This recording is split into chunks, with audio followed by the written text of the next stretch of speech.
현행법상 재개발 지역 세입자들은 이사비 등 보상을 받을 수 있지만 재건축 지역 세입자는 별다른 보상이 없습니다. 네, 집이나 상가 주인이 아닌 세입자들은 사실상 빈손으로 겨울 거리에 남게 되는 겁니다. 재건축 사업의 그늘, 김병용 기자입니다.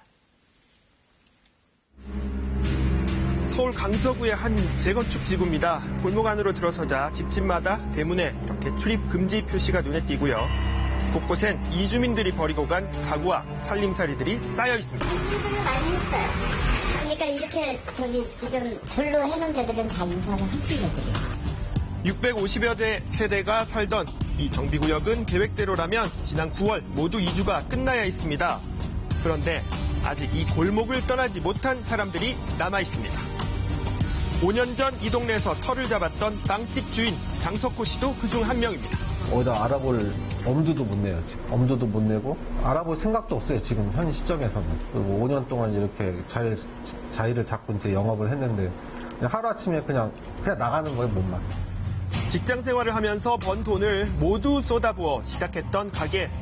하지만 올봄 이곳 주택단지가 재건축 구역이 되면서 가게를 비우고 떠나달라는 통보를 받았습니다. 상가 월세 계약서인데 2020년 6월 16일까지 계약이에요.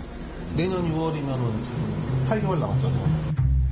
이렇게 계약서에 명시된 계약 기간도 아무런 소용이 없었습니다. 11월 20일이 착공 일자이니까 그에 맞춰서 나가라는 거죠. 말 그대로 인도예요. 소규모 사업장은 자기의 모든 경력이나 기술 이런 걸 다 통해가지고 퇴직금을 해가지고 모든 걸 다 이 상가를 운영하고 있는 상태인데 여기서 아무 보상금도 없이 나가라고 하면은 가게도 못 구하는 거죠, 지금.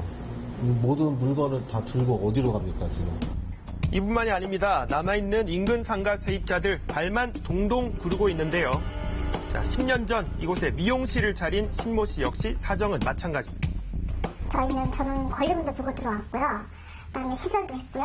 이제 어느 정도 자리가 잡혀서 기본적인 생활이 되는 상태인데 전혀 보상이 없고 대출도 알아봤거든요. 근데 소상공인 간이 영세 사업자라서 대출조차도 안 되더라고요.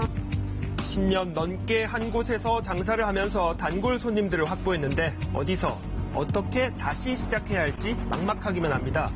자, 보통 정비구역으로 개발이 되면 이주비 등은 모두 보상받는 것 아닌가 하고 알고 계신 분들 많으시죠? 현행법상 재개발 지역은 공익사업적 측면을 인정받아서 이사비와 영업 손실 비용 등을 세입자에게 보상하지만 재건축 세입자는 별다른 보상을 받지 못하는 게 현실이라고 합니다. 법적으로 문제가 없는 상황인 겁니다. 그런 부분에 대해서 충분히 설명을 한 4, 5년 전부터 계속 이제 공지를 해왔었고 특약사항에 반드시 기재를 해라. 그렇게 해가지고 다 지금 그렇게 해왔어요. 주민 75% 이상이 찬성하면 합법으로 진행되는 재건축 사업 때문에 반대하는 소수와 이 세입자들은 하소연할 곳이 없습니다. 재건축 자체를 아예 반대하는 건 아닙니다. 우리 동네가 더 좋아지고 주거 환경을 더 개선시켜가지고 살기 좋은 동네 만들면은 누가 반대할 이유는 없잖아요. 무조건 소통도 안 하고 말도 안 하고 나가라는 식으로 그냥 걷어차는 식으로만 대하시는데 그러면 안 돼요. 좀 모여가지고 대화를 나누는 게 저희 희망할 수 있는 게 그거밖에 없어요, 지금. 서울의 또 다른 재건축 지구입니다. 이곳은 지난 8월 석 달에 걸쳐 진행됐던 원주민 이주 기간이 모두 끝났습니다. 이주 종료 시점부터 2달이 지난 건데요. 이곳 역시 여전히 20여 가구가 떠나지 못한 채 남아 있습니다.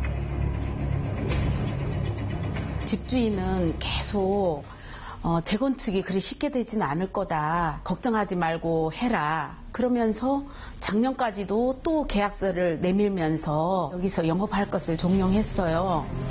이곳에서 10년 넘게 장사를 해온 세입자들 대부분 손에 쥔 보증금으로는 생업을 이어가기 힘든 처지에 어떤 분은 폐업을 하고 지방으로 가신 분도 계시고 여기 재건축 때문에 주변 상가들이 너무 가격이 올라가지고 지금 이 가격으로는 어디 터전을 잡을 수가 없어요. 저희 삶의 터전이 이렇게 무너질 줄은 몰랐어요. 막막한 상황에 놓인 건 주거 세입자들도 마찬가지입니다. 자, 이 빌라 인적이 느껴지지 않으시죠? 하지만 이 건물에 마지막 세입자가 아직 남아 있습니다. 아이가 있는데 이제 여자아이다 보니까 얘도 무서워가지고 맨날 전화해서 엄마 나 들어가고 있어. 엄마 그냥 이렇게 하고 있어. 이렇게 계속 그러고 가요. 30년 넘게 살아온 삶의 터전, 이웃들마저 하나둘 떠났지만 시세보다 적은 돈으로는 이사할 곳이 마땅치 않은 상황입니다. 저 혼자 지금 있는 거예요. 방을 보러 다녔지만 제가 이제 가지고 있는 것 갖고는 할만한 데가 없었어요. 30년을 넘게 살았는데 이런 거 다 포기하고 아무것도 없는 것처럼 가려는 거잖아요. 서울 지역에 추진 중인 재건축 지역만 40여 곳. 이런 상황 속에서 재건축 세입자의 이주 보상을 둘러싼 대책 마련에 대한 목소리 꾸준히 높아지고 있습니다. 공익사업이든 민간사업이든 비자발적으로 이주해야 된다는 상황들은 똑같은 거잖아요. 사실상 이 재건축 사업에서의 세입자 대책도 최소한 재개발 사업과 동일하게 수립해야 된다라는 것이 기본적으로 필요한 거고요. 그와 관련된 법안들이 지금 발의되어 있는 상태입니다. 지난 2월 재건축 세입자 이주 보상 규정을 담은 개정안이 발의됐고 최근엔 세입자 보호 대책을 담은 도시 주거환경 정비법 개정안이 발의됐습니다. 언제 논의될까요?